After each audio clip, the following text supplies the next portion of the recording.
Donc, bienvenue encore une fois à l'Assemblée chrétienne Espoir et Vie. Et encore une fois, c'est un privilège qu'on a de pouvoir s'assembler en petits groupes, mais s'assembler encore, louer notre Dieu et d'étudier la parole ensemble. Et j'espère que là où vous êtes, vous allez être bénis de recevoir cette parole ce matin. Et le titre du message, c'est « Ces pensées sont au-dessus de nos pensées ». Ces pensées sont au-dessus de nos pensées. On a vu la semaine passée que comme pour Jonas, Dieu a des œuvres préparées d'avance pour chacun d'entre nous, chacun de ses enfants, pour cette ville, pour cette église. Dieu a des œuvres préparées d'avance qui dépendent de sa puissance, qui dépendent de ses capacités, qui dépendent de sa sagesse aussi. Sa sagesse qui est tellement au-delà de la nôtre.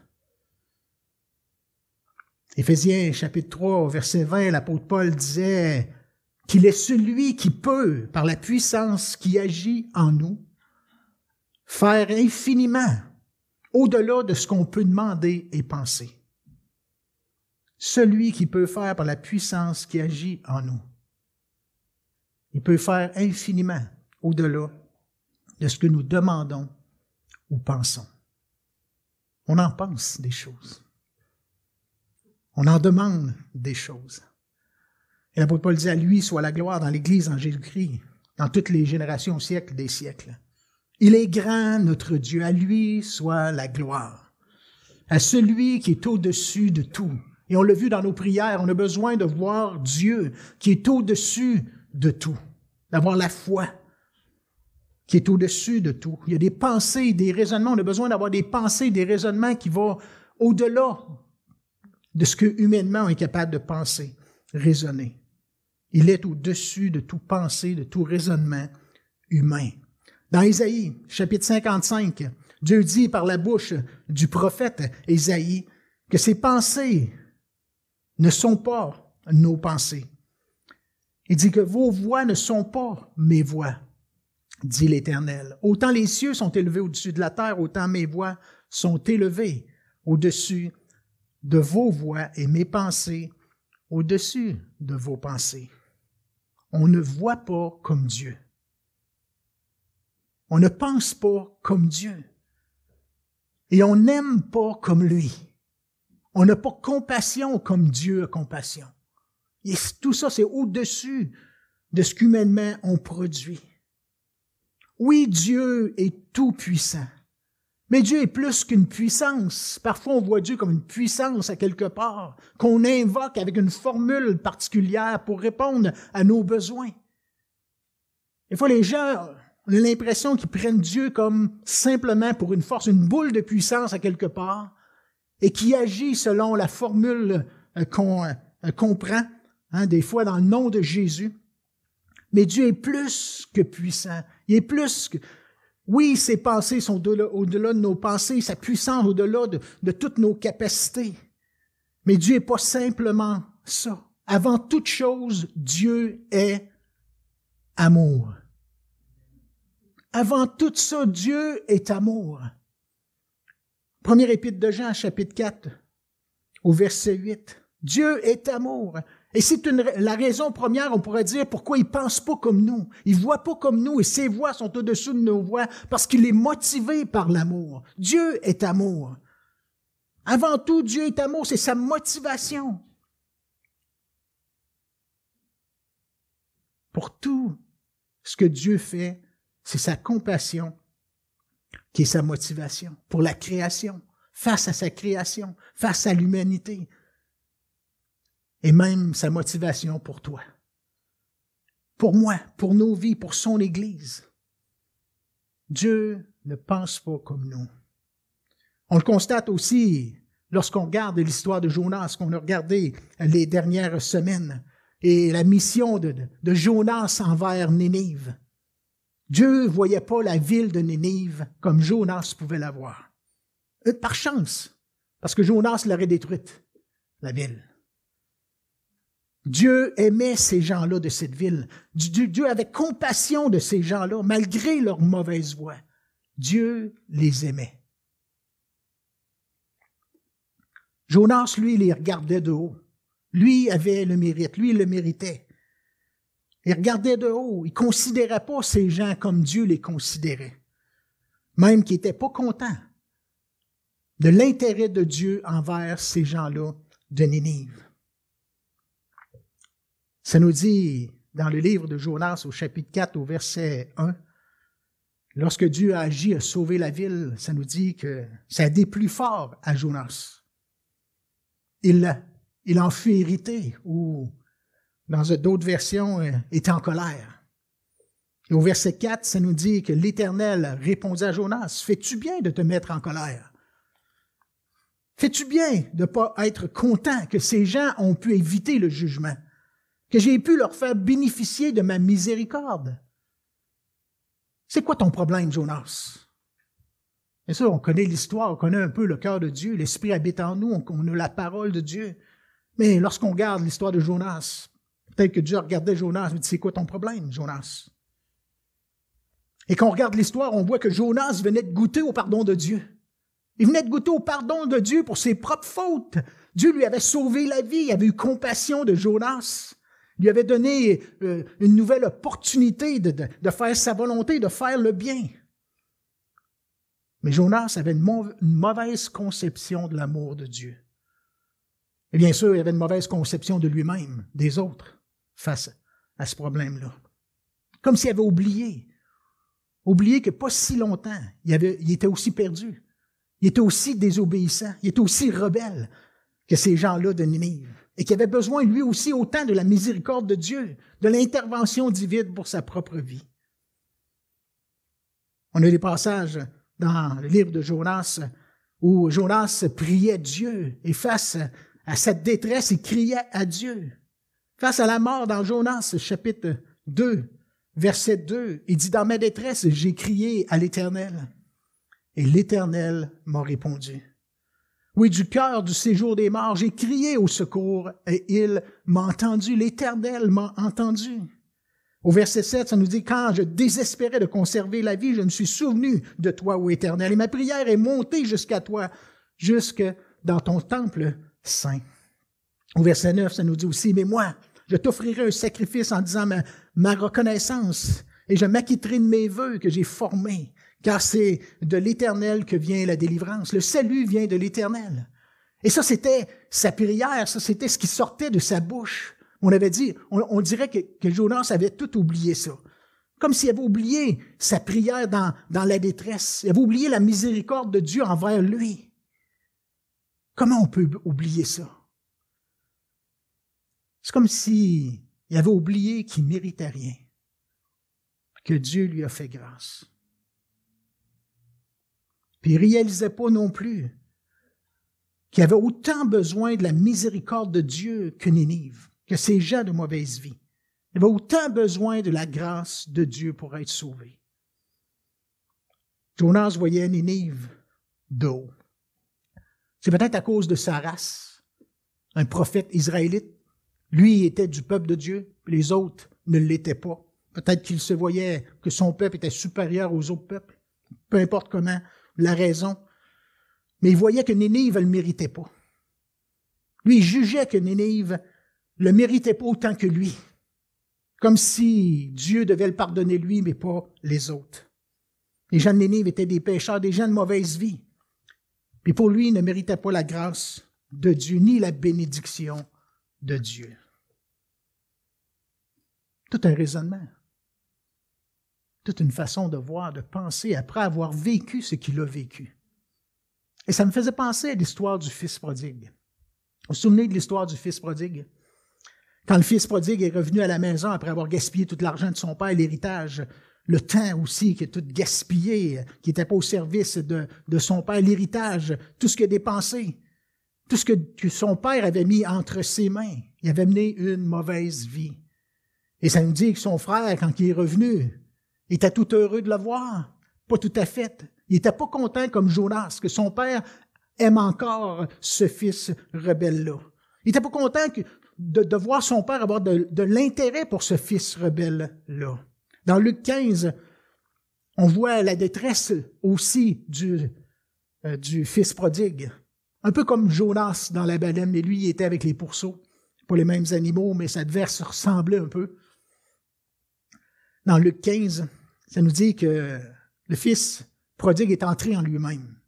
Il se dit, combien de mercenaires chez mon père ont du pain en abondance et moi, ici, je meurs de faim.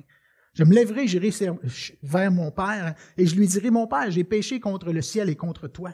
Je ne suis plus digne d'être appelé ton fils, traite-moi comme l'un de tes mercenaires ou un de tes serviteurs. On connaît un peu le cœur du fils prodigue lorsque ça s'est mis à mal aller pour lui.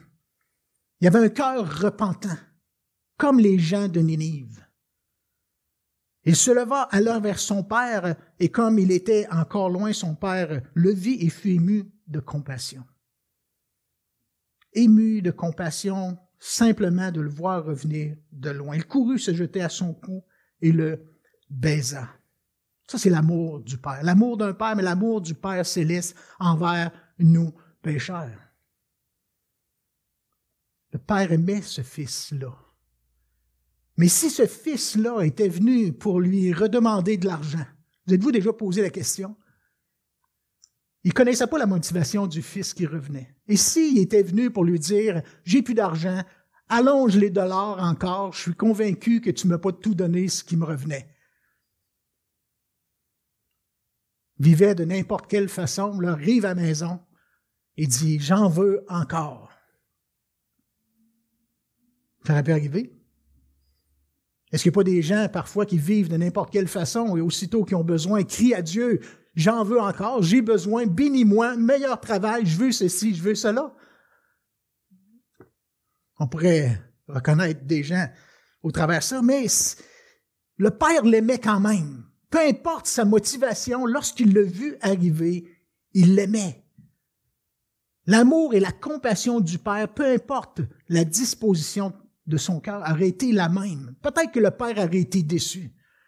Probablement qu'il n'aurait pas donné d'autres dollars non plus, d'autre argent à dépenser. Mais il l'aimait inconditionnellement. Mais le Fils avait une bonne disposition de cœur. Il lui dit, mon Père, j'ai péché contre le ciel, contre toi, je ne suis plus digne d'être appelé ton Fils. Et on connaît l'histoire. Et le Père qui lui donne les mêmes droits que son frère à porter une robe, une bague, les souliers aux pieds, et tuons le veau gras, réjouissons-nous. Car mon fils qui était mort est revenu à la vie, il était perdu et il est retrouvé. Et ils commencèrent à se réjouir. L'amour d'un père pour son fils, peu importe qu'est-ce qu'il a fait.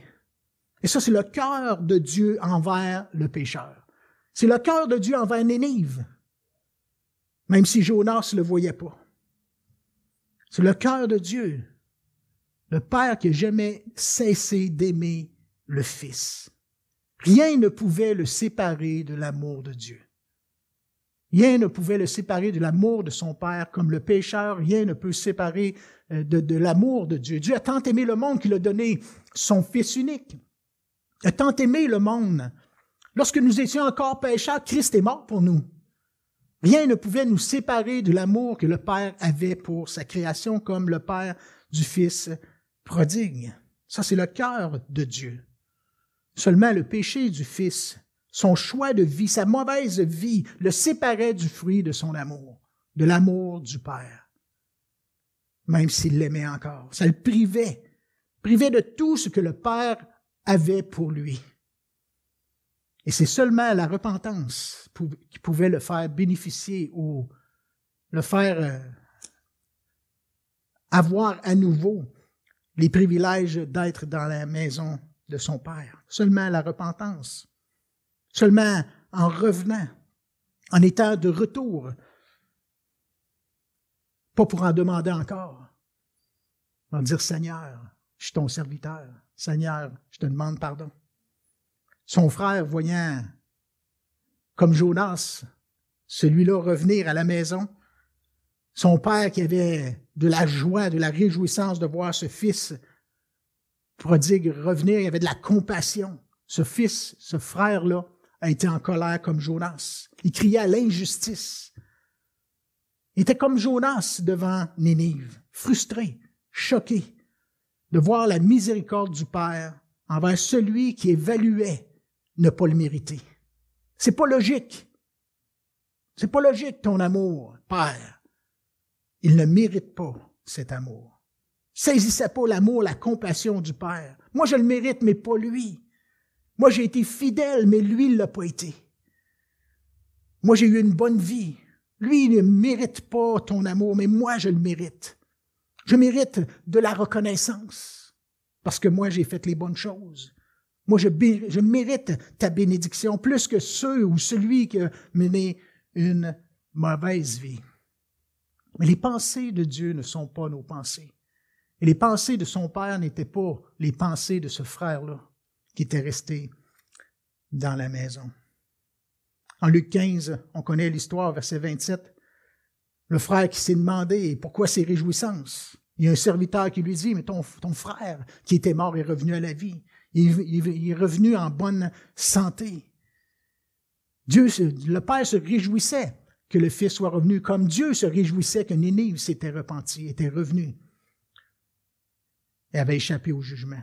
Et le Fils se mit en colère, verset 28.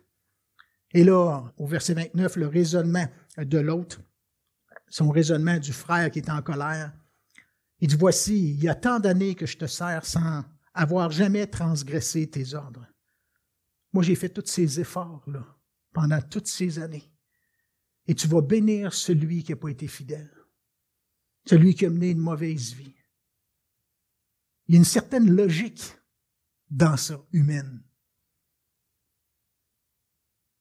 Jamais tu ne m'as donné un chevreau pour que je me réjouisse. Et quand ton fils est arrivé, celui qui a mangé ton bien avec des prostituées,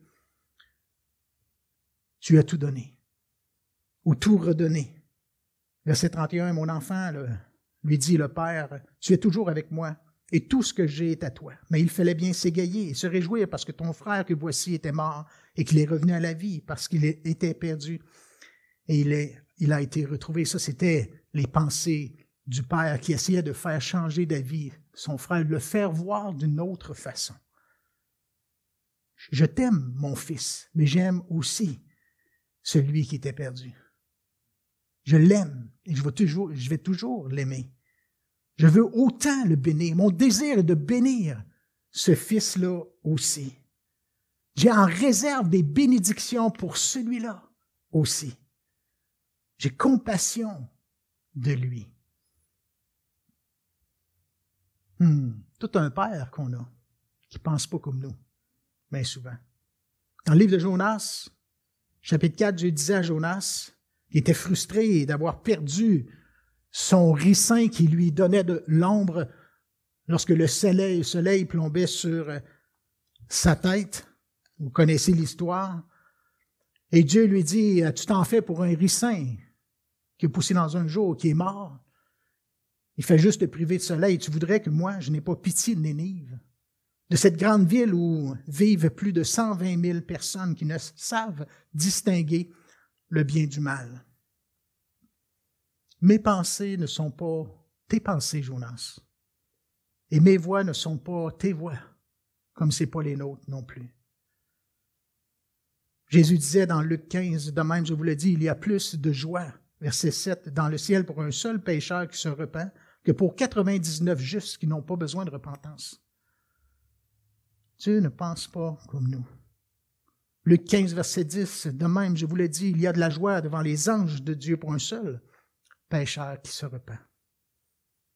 Et ce matin, quelque chose que tu as besoin de réaliser et que ce soit ancré en toi, c'est que Dieu t'aime. Dieu t'aime. Qui que tu sois, Dieu t'aime. Rien ne pourra te séparer de l'amour que Dieu a. Dieu a tant aimé le monde qu'il a donné son Fils. Dieu t'aime comme il aime les gens qui nous entourent, qui aime les gens de notre ville, qui aime les gens de notre entourage, les gens de mauvaise vie, les fils prodigues. Il a compassion et désire les sauver, les ramener, se réjouir de les bénir également dans sa maison.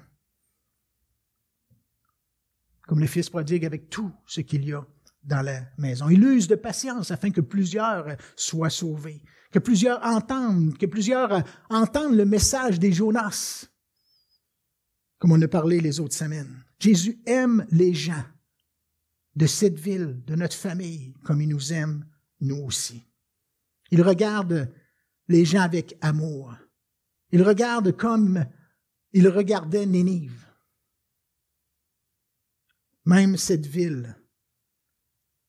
Il a un cœur comme Jésus lorsqu'il regardait la ville de Jérusalem, si vous vous souvenez, son propre peuple, dans Luc 19, où il est dit que quand il fut arrivé près de la ville, il l'embrassa du regard et pleura sur elle. Il pleura face à la ville. Ça, c'est son cœur envers cette ville, mais son cœur envers toi.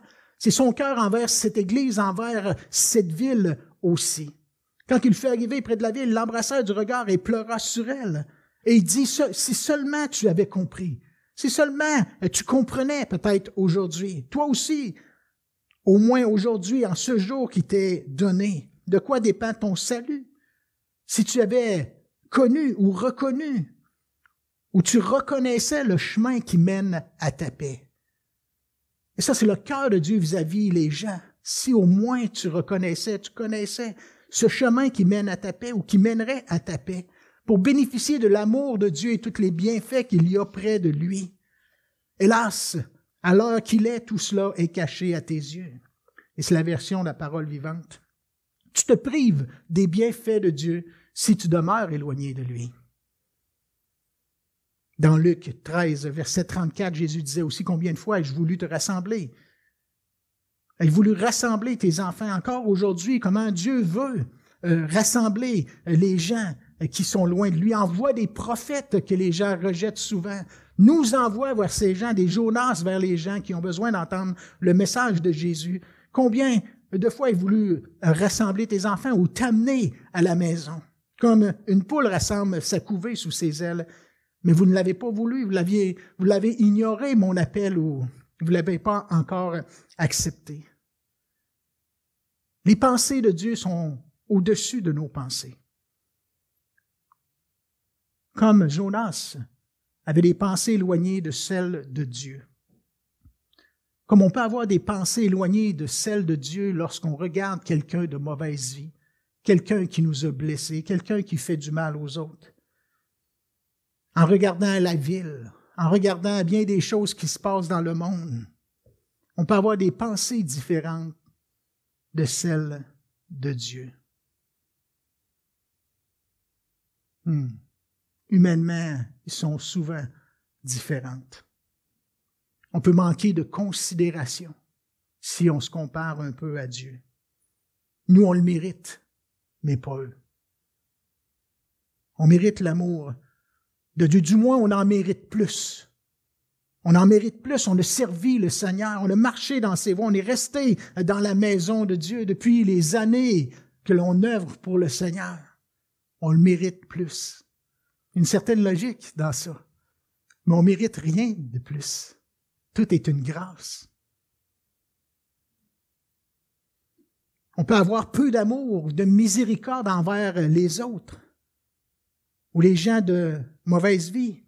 Et le problème est le même que Jonas, c'est parce qu'on ne réalise pas la grandeur de l'amour de Dieu, la miséricorde de Dieu qu'il nous a accordé à nous.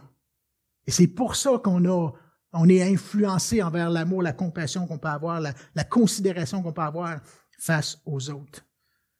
On ne réalise pas la grandeur de la grâce que Dieu nous a accordée et continue jour après jour de nous accorder. Cette histoire du fils prodigue est donnée par Jésus dans le contexte qu'il y avait des bons croyants qui murmuraient. Ils voyaient Jésus qui avait de l'intérêt pour les gens de mauvaise vie et ils murmuraient. Comme Dieu envers Nénive. Dieu avait de l'intérêt envers Nénive et Jonas murmurait. Vous connaissez l'histoire dans Luc 15, où les publicains et les gens de mauvaise vie s'approchaient de Jésus pour l'entendre, et les pharisiens et les scribes murmuraient, disaient, cet homme accueille des gens de mauvaise vie et mange avec eux. Ces gens avaient beaucoup de difficultés à saisir l'amour de Dieu, la compassion de Dieu, la grâce que Dieu voulait accorder. Surtout envers ces gens-là qui évaluaient qu'ils ne méritaient pas. Les gens d'un autre peuple, des fois menaient une mauvaise vie. Par la parabole du Fils prodigue, Jésus voulait faire réaliser cet amour, cette compassion qu'il avait pour tout le monde. Ainsi, il voulait faire comprendre l'amour, la miséricorde, la grâce qu'il y avait pour le Fils prodigue, mais pour également celui qui était resté dans la maison. Il voulait faire voir aux gens que personne ne le méritait, que pour tous c'était une grâce. Merci Seigneur. Personne ne le méritait, c'est une grâce qu'on a reçue. Jonas avait une mauvaise conception aussi de l'amour de Dieu. Le résultat, c'est qu'il y avait peu de considération envers les autres. Il ne reconnaissait pas l'amour. La reconnaissance, il y avait peu de reconnaissance aussi envers Dieu et pour son salut, mais aussi il y avait peu d'amour envers Dieu et envers les autres.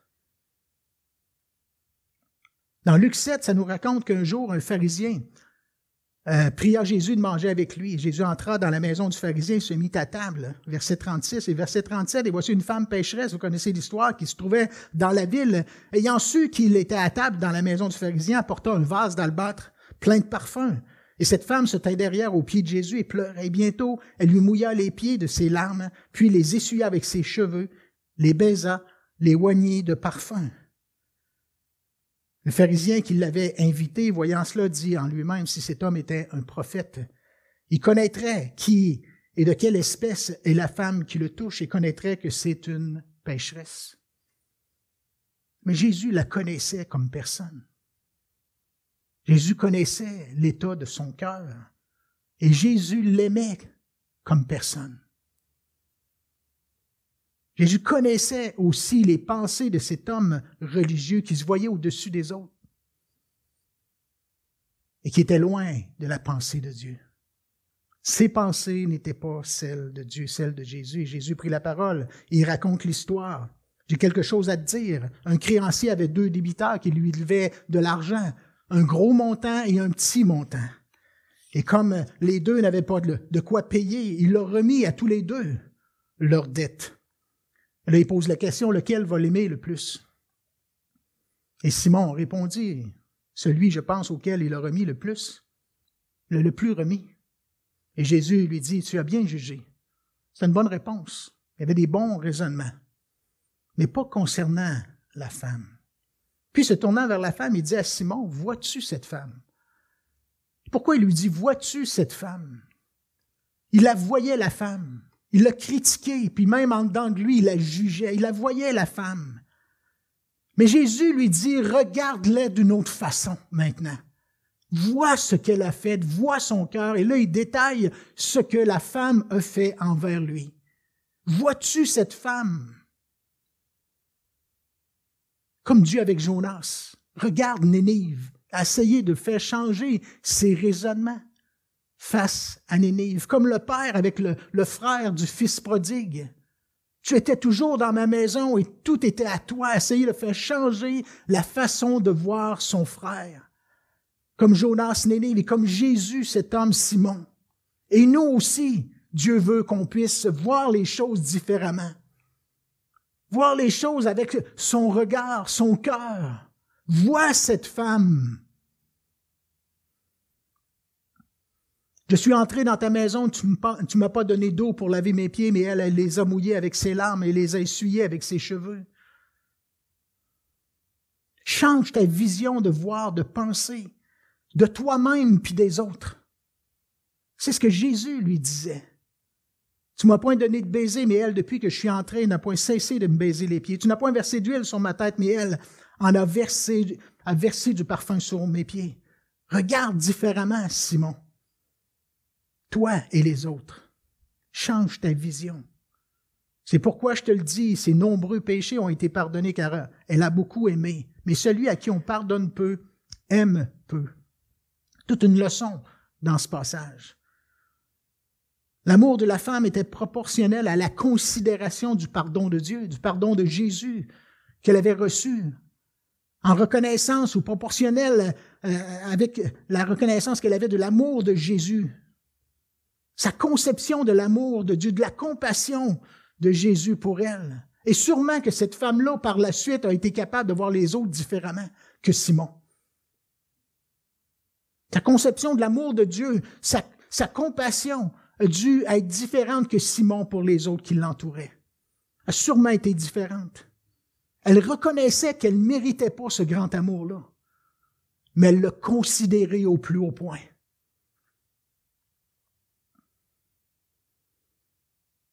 Simon, lui, considérait pas, il se voyait un petit pécheur qui avait une meilleure vie que la femme.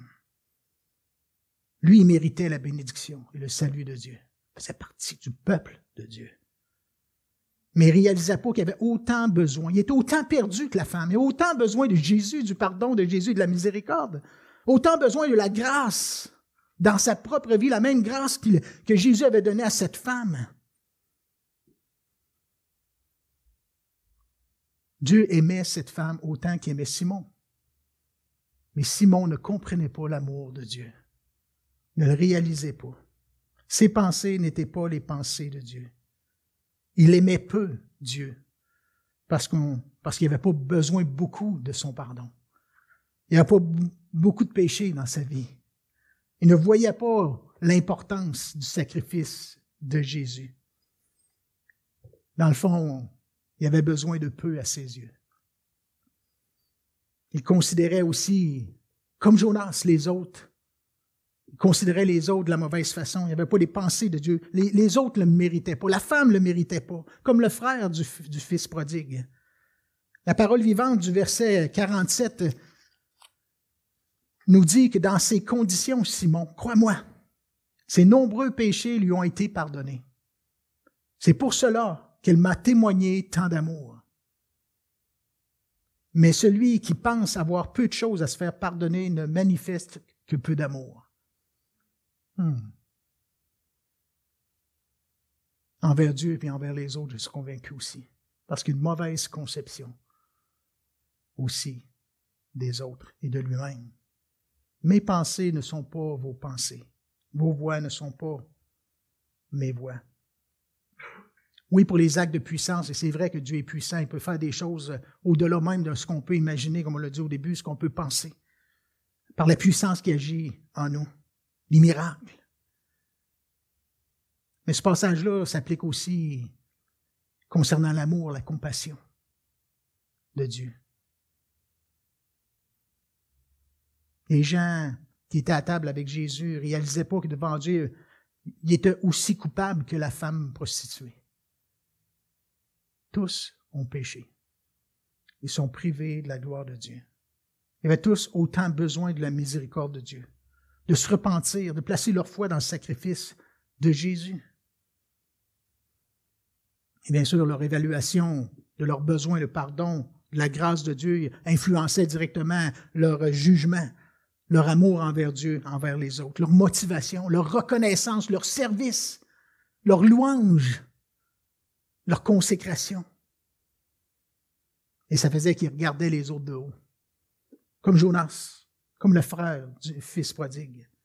Ceux à qui on pardonne un peu aiment peu. Ceux qui ont une évaluation faussée de leurs besoins de la grâce ne manifestent que peu d'amour. Alléluia. Et ce matin, peu importe qui tu es, peu importe où tu es, ou comment tu évalues ta vie, ou que les autres évaluent ta vie, parce que souvent on est jugé par les autres. Mais peu importe, Dieu t'aime. Et ça, c'est l'essentiel du message de ce matin, c'est que Dieu t'aime plus que tu peux l'imaginer, plus que tu peux le penser. Ses pensées sont au-dessus de tes pensées. Comment tu peux le voir, comment tu peux considérer son amour. Et rien ni personne ne peut te séparer. Dieu va toujours t'aimer. Mais si tu réalises que tu es loin de Dieu, tu es loin de lui, tu as besoin de revenir comme le fils prodigue, c'est sûr. Repens-toi, change de direction. Dieu a des bénédictions dans sa maison pour toi. Si tu veux ne plus être éloigné de la provision de Dieu, de la bénédiction de Dieu, si tu veux bénéficier du fruit de son amour, reviens. Rapproche-toi de lui comme le fils prodigue. Dieu a compassion de toi. Comme il avait compassion de Nénive, comme il avait compassion Dieu avait compassion, ou le Père avait compassion du fils prodigue. Comme Jésus a compassion de cette femme prostituée, a compassion de tous les pécheurs, de tous ceux qui se sont éloignés. Il voit tellement la souffrance, la peine que les gens ont de vivre loin de lui, le manque de paix, le manque d'assurance, le manque de bénédiction ou d'espoir même dans ce monde. Et Dieu a compassion de toi et si tu veux plus être éloigné, approche-toi de lui comme le Fils prodigue. Peu importe comment les autres peuvent te considérer, peu importe comment les autres peuvent te voir, l'important c'est comment Dieu te voit. Peu importe le rejet des autres, peu importe même les blessures que d'autres ont pu te faire subir, Dieu t'aime et veut ton bien. On peut arriver dans notre évaluation de l'amour de Dieu, on peut arriver que notre évaluation de l'amour de Dieu soit ternie par les blessures, soit altérée ou obscurcie à cause des blessures qu'on a pu vivre entre les mains de gens quelconques qui n'avaient pas peut-être d'amour ou qui étaient imparfaits comme Jonas, qui étaient imparfaits comme le frère du fils prodigue ou comme Simon. Même au travers de l'Église, on a pu être blessé, par des croyants même. Mais qu'on ne laisse pas ce qu'on a vécu ou ce qu'on a vu que d'autres ont vécu venir ternir notre dimension, notre considération de l'amour de Dieu. Dieu aime parfaitement chaque personne. Que notre amour ou que notre discernement sur l'amour de Dieu ne soit pas obscurci par ce qu'on a pu vivre. Il peut y avoir des Jonas dans l'Église, des gens qui sont imparfaits, qui ont besoin d'être changés, d'être transformés. Des Jonas, même de ceux qui ont accompli ce qu'on considère de grandes choses ou des œuvres pour Dieu. Les gens ont besoin de voir et de penser différemment. Il y a un verset qui dit dans Romains 12, verset 2, qui nous dit de ne pas se conformer au siècle présent, à la façon de penser des gens. Et souvent, on pense au péché, mais la façon de penser des gens d'aujourd'hui. Ne pas se conformer à la majorité. Se conformer à Dieu, la pensée de Dieu. Pensez plus comme lui. Ne vous conformez pas au siècle présent, mais soyez transformés par le renouvellement de l'intelligence. Vois cette femme. Vois ton frère, vois Nénive comme moi je peux l'avoir. D'être transformé par le renouvellement de l'intelligence afin de discerner la volonté de Dieu, comment Dieu pense, ce qui est bon, ce qui est agréable, ce qui est parfait. Viens nous changer, Seigneur. C'est pour notre bonheur et le bonheur des autres. C'est pour notre dévotion envers Dieu et notre amour, notre compassion envers les autres. Alléluia. Peu importe ce que tu as pu vivre et qui tu es aujourd'hui, ou peu importe si tu as eu des blessures, ou peu importe, Dieu t'aime. Dieu ne t'aime pas moins, comme le Père n'aimait pas moins le Fils prodigue. Il veut pas moins te bénir, et te bénir avec tout le fruit de son amour. Il ne veut pas que tu sois séparé, il veut te faire bénéficier de toute la provision qui est dans sa maison. Alléluia. On va terminer avec un verset dans Colossiens 1. Qui nous dit de rendre grâce au Père pour toute la bénédiction qu'on a en lui. Il nous a rendus capables. Il a rendu la femme capable de relever sa tête et d'aimer Jésus. Il a rendu le Fils prodigue capable de revenir et d'être béni dans la maison de son Père. Il a rendu Nénive capable aussi. Il nous a rendus capables d'avoir part à l'héritage des saints dans la lumière. Alléluia. On ne méritait rien, nous avons tout eu par grâce. Et ce que Dieu nous réserve est par grâce aussi. Bien sûr que le péché va continuer de nous priver de bénédiction, mais lorsqu'on revient à lui d'un cœur sincère, il nous bénit. Alléluia. Il nous a rendus capables d'avoir part à l'héritage des saints dans la lumière, peu importe d'où qu'on vient. Il nous a délivrés de la puissance des ténèbres, délivrés, une délivrance, brisé les chaînes. On n'était pas capable humainement. On avait besoin de sa grâce, mais c'est lui, par Jésus-Christ, par son œuvre à la croix, Il nous a délivrés de la puissance des ténèbres, cette puissance qui nous séparait, qui nous privait de tout ce que Dieu avait pour nous, de sa présence, de son salut, de l'éternité avec lui, de tous ses bienfaits aujourd'hui, cette paix qui surpasse toute intelligence. Merci Seigneur qui nous a délivrés de cette puissance des ténèbres. Alléluia. Il nous a transportés dans le royaume du Fils de son amour. Il veut le faire pour toi si tu es loin de lui. Il veut le faire pour toi. C'est ce qu'il te réserve aussi. Oui, te délivrer de ce qui te sépare de Dieu, qui vient des ténèbres, pour que tu puisses bénéficier de tout le fruit de l'amour de Dieu. Alléluia. Il veut te transporter dans le royaume du Fils de son amour, en qui nous avons la rédemption, la rémission des péchés. Il nous a rachetés de notre servitude, nous dit la parole vivante, le même verset. Nous recevons ainsi le pardon de nos fautes, le pardon de nos péchés. Merci Seigneur pour ta grâce. Merci que tu nous as rendus capables, mais aujourd'hui, il nous rend capables aussi de marcher dans ses voies, de marcher dans la victoire, d'être délivrés, de voir le bien qu'il y a à marcher près de lui, de le vivre également. Sa grâce qui nous aide en toutes choses. Merci Seigneur. On était incapables par nos propres forces, mais il nous a rendus capables par sa grâce. Merci Seigneur. Merci que je vis ce que je vis aujourd'hui par sa grâce. Je ne méritais rien et aujourd'hui je ne mérite pas plus rien, mais j'accepte la grâce de Dieu dans ma vie. J'en suis reconnaissant. Alléluia. Et je reconnais l'amour que Dieu a pour ceux qui m'entourent, pour ce monde perdu, qui ne savent pas distinguer le bien du mal. Je veux avoir le cœur du Père. Je veux avoir ses pensées. Et bien sûr, sa grâce de continuer d'avancer. Prions ce matin en terminant. Et que la grâce de Dieu puisse te saisir là où tu es. Et te donner la grâce, la puissance, la capacité de faire les pas que tu as besoin de faire. La nouvelle naissance, c'est pas une décision de changer de vie, mais une décision d'accepter le pardon de Christ et la victoire de Christ sur la croix, afin qu'il puisse te transformer, qu'il puisse te donner la capacité de naître de nouveau par le Saint-Esprit, et après ça te conduire dans cette nouvelle vie, remplie de l'Esprit de Dieu. Alléluia. Là où tu es, reçois la grâce que tu as besoin. Que tu puisses voir comme lui voit. Que tu puisses réaliser qui il est, son amour, la grandeur de son amour pour toi. Que tu puisses même le sentir là où tu es. Que tu puisses ressentir cette paix qui surpasse toute intelligence et son désir de te rejoindre, son désir de te faire du bien ce matin.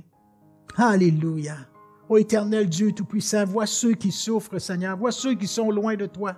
Vois ceux qui aspirent à une touche de ta présence là où ils sont, Seigneur. Ceux qui ont besoin de ta grâce pour le salut, la nouvelle naissance, pour être délivrés de cette puissance des ténèbres qui les empêche de marcher dans tes voies, Seigneur. Oui, je te prie pour cette grâce et que tu puisses les transporter dans ton royaume, ô Dieu Tout-Puissant.